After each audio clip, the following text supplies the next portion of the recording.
11:04 రామభద్రంపురం అయితే చేరుకున్నాను.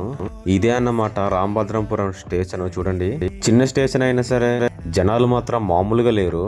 చూడండి, చాలా మంది జనాలు ఉన్నారు.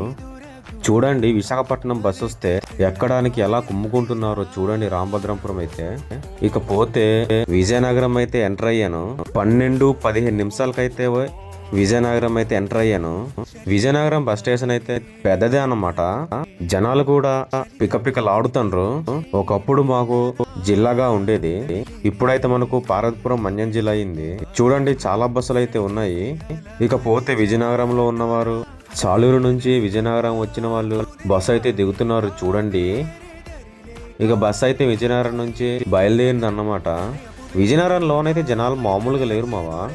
ఇకపోతే 2:19 విశాఖపట్నం బస్ స్టేషన్ కి అయితే వచ్చేసాను. చూడండి మావా, ఈ బస్ స్టేషన్ చెప్పక్కర్లేదు, చాలా అంటే చాలా పెద్దది మావా.